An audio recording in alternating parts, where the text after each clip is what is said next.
on numerous committees, including the Arts Council Wales and the Arts Council England. He's also served 5 years as a member of the BBC Broadcasting Council in Wales. Phil is a chip off the old block, as we discover as we listen to Grandfather Clark's fascinating story. Welcome, Phil.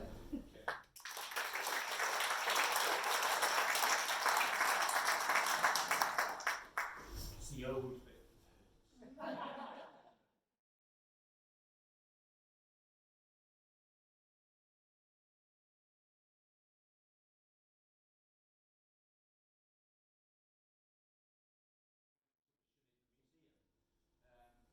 Same problem there we got this morning. We ran out of chairs, we ran out of glasses, we practically ran out of booze. And I think this is interesting because a lot of people who came to the opening of that exhibition said when they came into that museum, local people had never been here before. Yes. I didn't think we were allowed.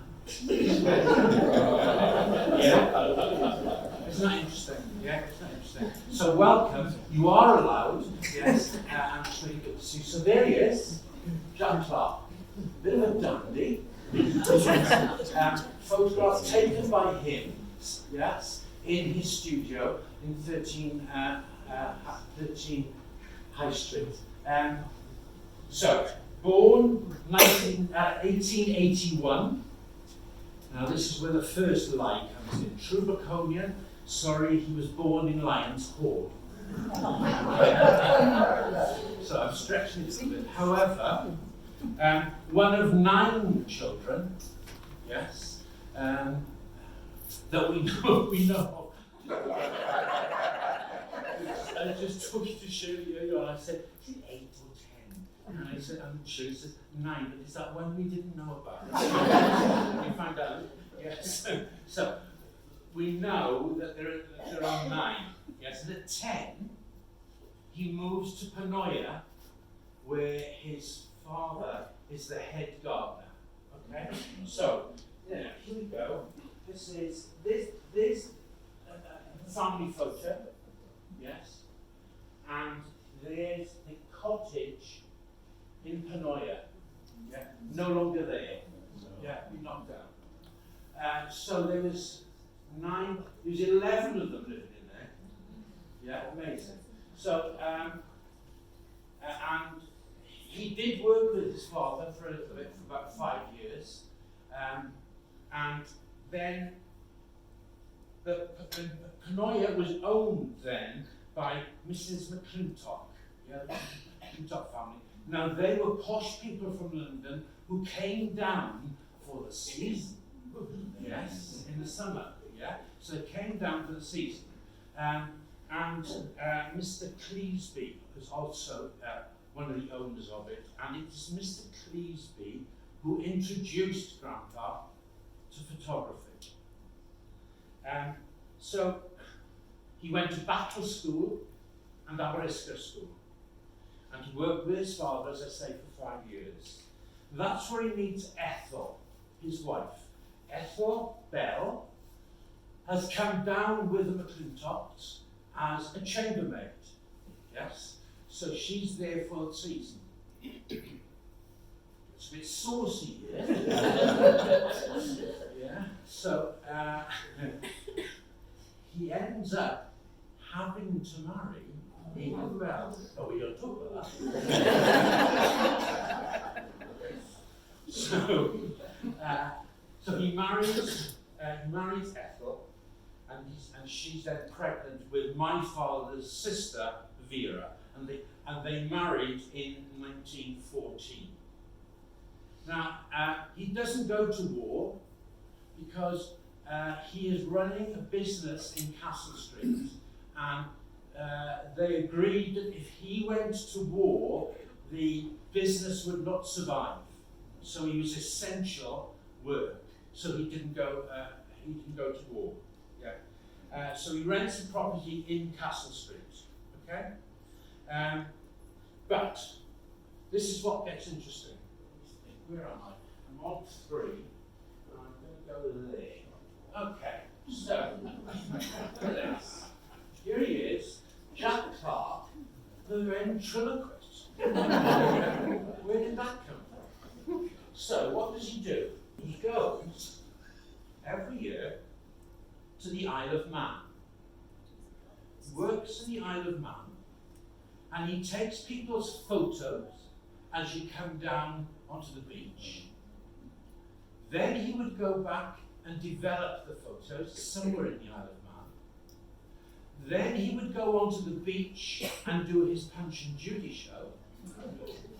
And then, when you came off the beach, you could buy your photographs. And that's how he made his money. That's how he made his money. And then I think we know too that he did occasional evening shows with, I think this is Sissy. Yeah? Just go, there he is, you can see him. Yes, with another of his puppets, that's him there. Yes? So he's now making some money.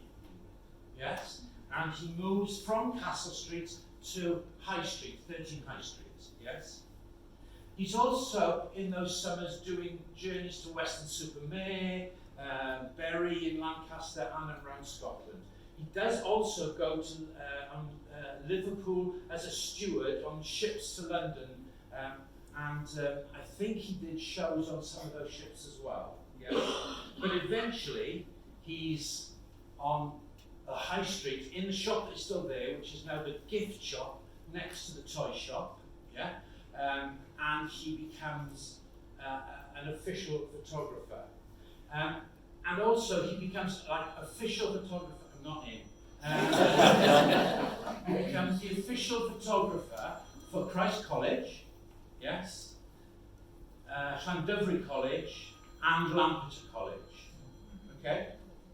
Now, what he's done is that he's bought 13 High Street, yes, and the amazing thing is, for me, I can remember it so clearly. At the back of the shop, yes, he's got a studio. And in that studio, yeah, he's got, what was it? He's got all these props, look, to play with. All these backdrops, yes. Well, I was in my element. Yeah? I was going to go off and be an actor and be a director.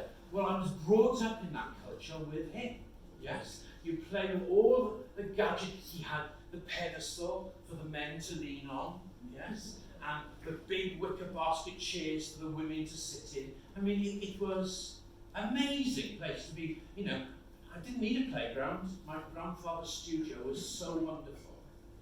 Now, as that develops, yeah, he also then starts to develop making pictures for judges who made the postcards. So one of his official ones is that one. Where was that? I think it was back here. No, it wasn't. It's up here. I'm good at this.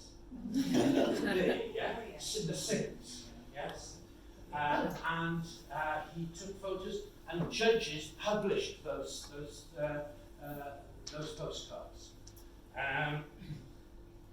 As that is happening, and you would go to have your photograph taken in 13 High Street as a family, yes, and you'd have your photograph taken, but you were waiting, and this is where Ethel came into play.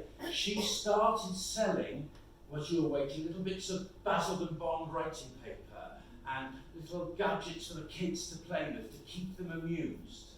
And that's how the shop of the gift shop and the toy shop developed. Yes? And that was Ethel doing that, but I think doing this, you know, so they ran it together in that sense. Yes? That's the beginnings of the shop. Now, at the same time as doing this, he's quite an entrepreneur. Yeah? He makes electricity in the garage at the back of the shop, feeds it down Lion Street, yes, for events in the Guildhall, for the follow spots and all of that. Yes? How did he know how to make electricity? Yes. So there's an invention. He's one of the first people in Brecon to have a car. He was always interested in the new, the now. Yes? Big friends with Harold Elston. Him and Harold Elston had their cars. Yeah? Harold Elston, for instance, made electricity up in Struett, which fed to the cathedral. But Grandpa had to go up there at 11 o'clock on a Sunday morning because they needed more electricity for the 11 o'clock service. Yeah? Fascinating, isn't it? He would go around the big houses, the posh houses around Brecon, doing his, and village halls, doing his magic lantern show. The old-fashioned magic lantern show. Who taught him how to do that? Yeah? Then, with a gang of them, Hewitt Wise, Charles Woods, Albert Jolly, and William John Price, they create Brecon Entertainment Company, and they buy the Coliseum. And as a collective, they run the Coliseum in Brecon. Yeah? So, he's still running the shop at this time, but he's doing that as well. Yeah? So, here we are, he's a ventriloquist. Yeah? And I can remember one day I was home from school, I don't know, cold or something, and to keep me happy, yeah, I was sat on the side of the fire in a rug or something, and he talked to someone up the chimney for me. Yeah? Well, for an 8-year-old, it was amazing. Yeah? But and I believe it was somebody up the chimney. Yeah? He becomes part of a group called the Penny Pops in Brecon, okay, which was an entertainment group. And then he was also part of the famous, and I'm sorry about this word, but they remember of the Coronation Coons, yes, where there were concert parties, yes, loads and loads of concert parties. As well as being, well, this is how dedicated he is with his photography. After the pubs closed, one Saturday, it might be the weekday, I'm not sure, he and a group of men walked to the top of Pen y Fan in the darkness. Took them 4 hours to sit up on Pen y Fan to take photos of the sunrise and the clouds. Those photos are here for you to see, and they were all published by judges. But he took photos above the clouds. Yeah, he was phenomenal. Yes, I was sort of, as people keep telling me, I was bound to be theatrical. He had a lifelong friendship with the local artist Sam Garrett. Yes, amazing. They were really good buddies because he framed most of Sam's work, and also when Grandpa died and my brother Andrew and I were going through stuff, we found loads of original Sam Garretts, which, we've still got some of them, but, phenomenal. He also started doing cine films, yeah? So he would make little films around Brecon. You can see those films today. They are here in the museum at the far end, and if you push a button, you can watch those. We, not so long ago, a couple of years ago, we did a showing of them in the Coliseum, and Paul Shawcross wrote music to go with them. It was fantastic, it was lovely. And also, the BBC made a television programme about his cine films, which was lovely, with Andrew and I sat in the audience, and Andrew saying to me, "You do the talking."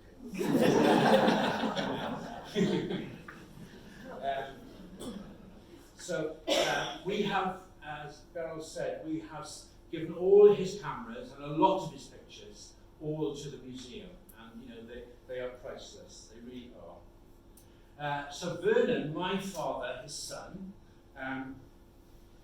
not allowed to go into business.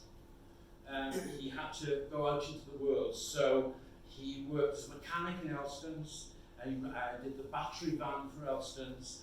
He too did not go to war, my father, because when he went to sign up in Merthyr, I think it was, now my father had been doing a lot with farming and loved working on farms. And when he went to sign up, the guy said to him, "Oh, are you Jack Clark's son?" "Yeah, not fit." And he ended up not fit because he was a bloody good plougher. And he ploughed so well, he was kept and worked on the war up. Yes? And Andrew and I will tell you, endless Sunday afternoons driving around, as we used to as a family. He knew every field, all the way around here. He knew every farm. So very, very passionate on that. And then he went into insurance, which he was making it up basically, and then he was allowed to go into the show. Then, as he gets older, Grandpa, let me just check where I am on images. So that's the penny pops. There they are again, like dressed up. That's it there. Yeah. There's boxes of these. Look at this. Can you imagine as a little boy, me, going to play in his studio? All the props, and there's Sissy in the back, and there he is as well. He set that up to take his own photos of himself. And not only that, if you look over here, there's a big photo of him here, look, where he's developed it, yes, on canvas. Yes, so it's a photograph on canvas. How the hell do you know how to do that? Yes. So kept that and framed it, but that's actually on canvas, which is fascinating, isn't it? He now becomes, in his later life, yes, a picture framer. Who taught him how to picture frame? God knows. Yes, but he becomes a picture framer, and he's fascinating. Yes. I would sit for ages watching him, and I'm putting a mount around the picture, and he would draw about 8 different lines around, and then fill it in with little bits of blue watercolour or slightly pink watercolour. I mean, amazing, really beautiful. So he was a very fine picture framer. And I always used to remember the drip on the end of his nose. Yeah, and I think it's going to go. And then, he was still framing in his 90s. He used to frame for a lot of the local artists, a lot of them. And one of them was Beryl Roberts of the high school. Beryl was head of art at the girls' grammar school. And she was a very modern painter. And Beryl had this thing of bringing in her paintings before they were finished to be framed. So she used to do quite abstracted. She trained under Kerry Richards in Cardiff, an eminent Welsh painter. And in fact, Beryl taught Beryl. Yes, she was Mazata, wonderful. But my grandfather used to say when she brought the pictures in, "Philip, come give me a hand, what's the matter?" "Well, I've got to put a screw ice in the back to put the string on it." "Which way is that?"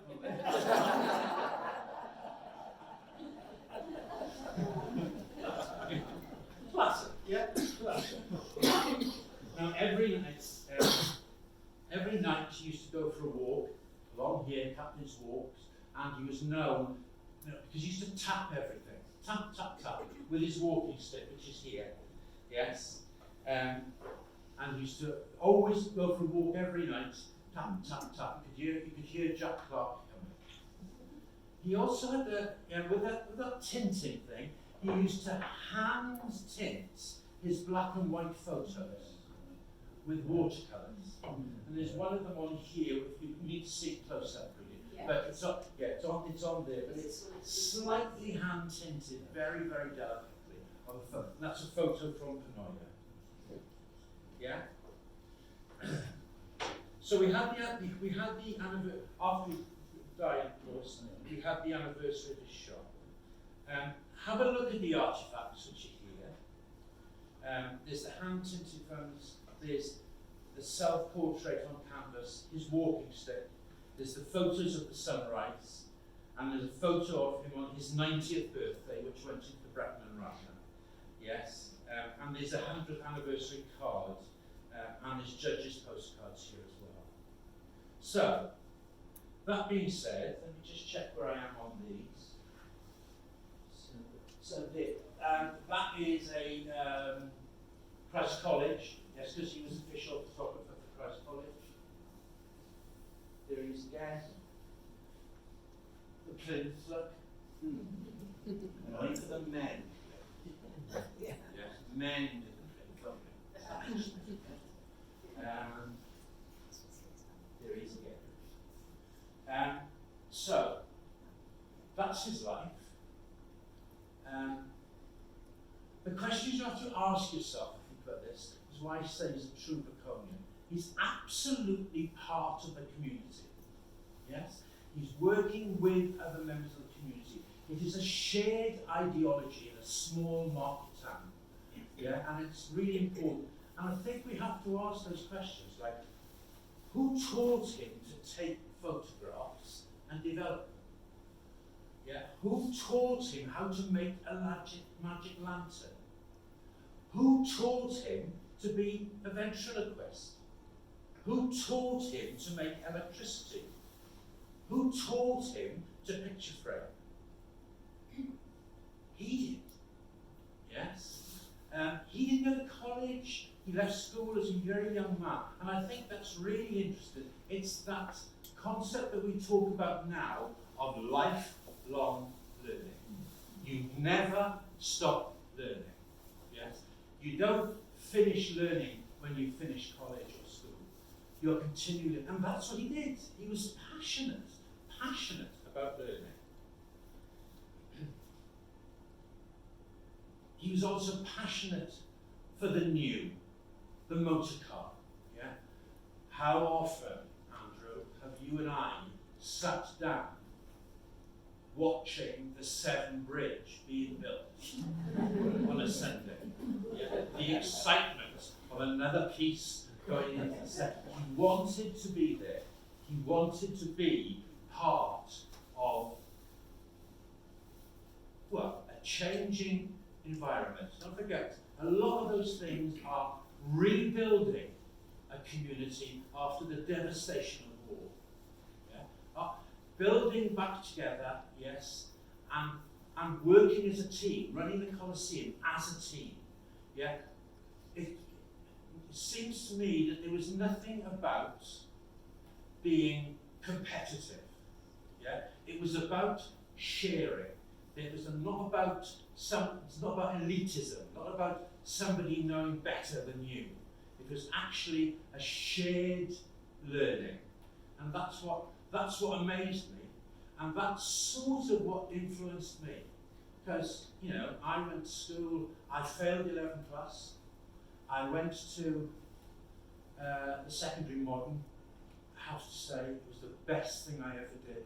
It was the most fantastic school. I never stopped doing. In the art room, in English, we were always making something, as Mr. Clark will tell you. It was a great, and what was fantastic about that is, as Gwyn will tell you, it was a young, energetic staff. Yeah, they were at the beginnings of their careers, and it's that excitement. People like Elspeth Purcell, head of art. Oh, sorry. You know, without I now work as an artist, and that is thanks to Elspeth.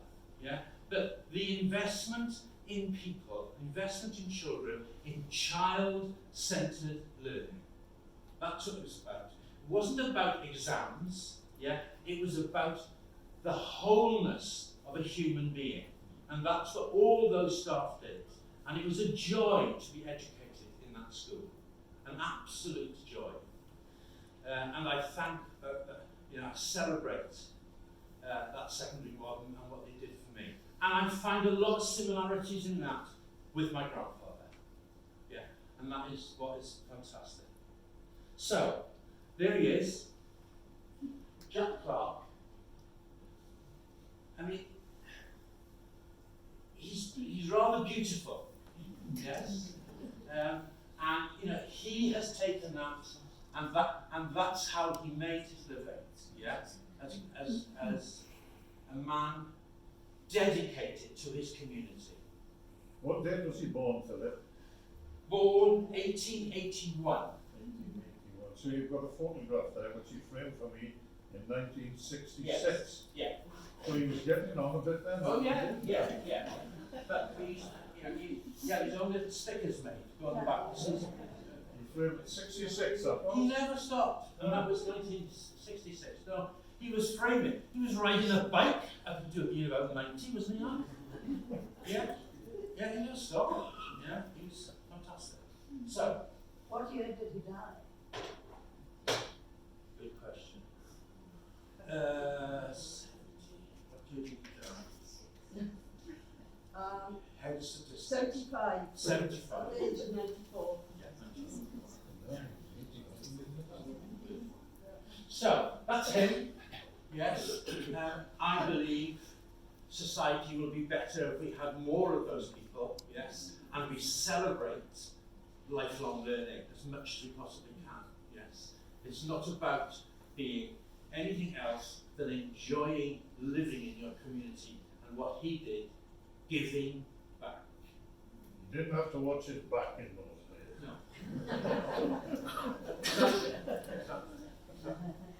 Have we got any more questions? So, Phil? Yes. I know you weren't around at the time, but what was he like as a little boy? And did he have the makings of genius, do you think? Was he very articulate even as a child? quiet man. Was he articulate? I would say he was, would you want? Quiet. Very. He expressed himself through his art. Yeah, that was his voice. Yeah, his voice was his photography. His voice was his performing. You know, it's interesting, isn't it, that he found his voice in ventriloquism, giving his voice to someone other than himself. Yeah, and I think that's interesting. So it's amazing. There wasn't so much information that hand in those days, was there? No, No. exactly. So as far as we know, I don't suppose that he was quiet. I suppose if you won a 9, you are, aren't you?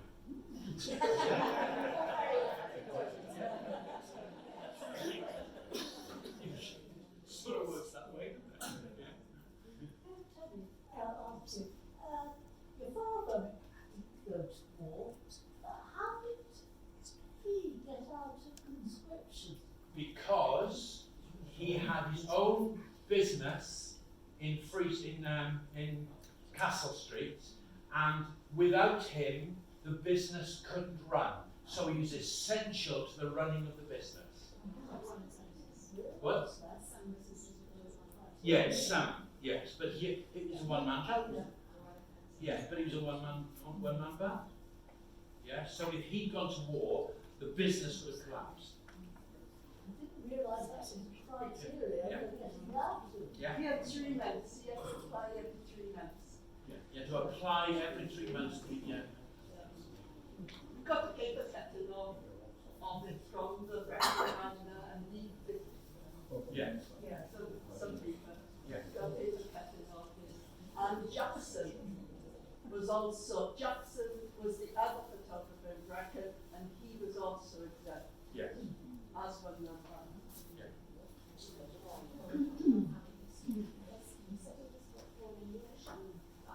Lions Hall. Yeah. Just over the border. Yeah.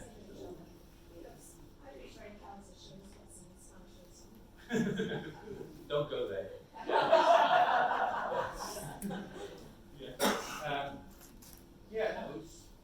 He's I think, a very, very beautiful man. There's a question about him.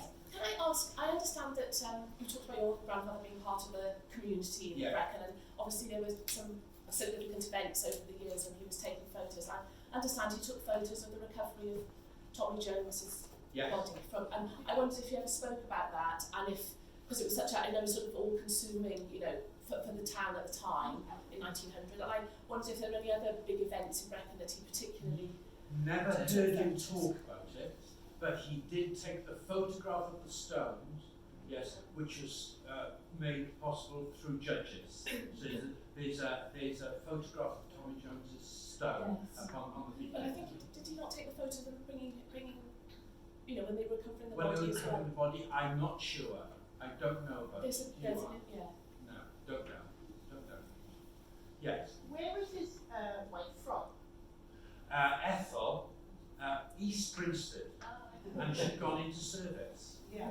Yes, in those days, and wherever the big family went, so she was working in London, yes, but she's from East Grinstead. Yes. What happened to her? Did he say that? Yeah, oh yeah. She was a very quiet, quite mousy woman. Yes. Very, very, very quiet. Very quiet. You may have forgotten this, so because I haven't really mentioned it for years. It's one of the boys at school, I guess we were in our teens. Grandfather was still alive. He must have been in his 80s. And he used to speak about me. He used to tell me that his job, or one of his jobs, was to put out this advertising board outside the shop. And used to sell films, put out films. There's this girl in the scanty beach ball. That was his job. What did that mean to you? There was a big competition, so people bringing in their films to be developed, and there was somebody else who did it in Brecon as well. I can't remember, but it was like a competition to who could develop them the fastest. So yeah. He liked all of that, didn't he? Hello. Yes. What line of work did his brothers and sisters go into? Various. One of them ended up making shoes in. Not Pontfarm. Yes, Pontfarm. Very quiet man again. I remember that brother used to walk to the cathedral from Pontfarm twice a day on a Sunday to go to church, to go to the cathedral. And I remember we were taken out, let's go and see if we find Bill and give him a lift home. And it was dark, and he refused the lift. He wouldn't get in the car with us. He walked back and forth, and he made shoes. Another one ended up in Kingston, and he was a church organist. And he'd also been in Vancouver. So I don't know about the others. One of his sisters ended up in Ross-on-Wye and married a policeman. One of his brothers married Bert Perry's. Oh yes, Perry's. that's right. One of them married Bert Perry. Yeah, so we are related to the Perry's family as well. Yes. Yes. Yeah. Oh, fantastic. Thank you so much, Phil. That's really fascinating. And I thought innocently that this was going to be a talk about photographs in the archives, but we have learned so much more. Didn't know what a fantastic, fabulously interesting character your grandfather was. So he was a ventriloquist, an entertainer, a singer, a photographer, a framer, a one-man electricity utility company. Absolutely wonderful that such people were bred in Brecon, I think that's something important about what the town did, isn't it? So I think Beryl was absolutely right when she introduced you at the beginning. You, like him, you really are a chip of the old block. Thank you very much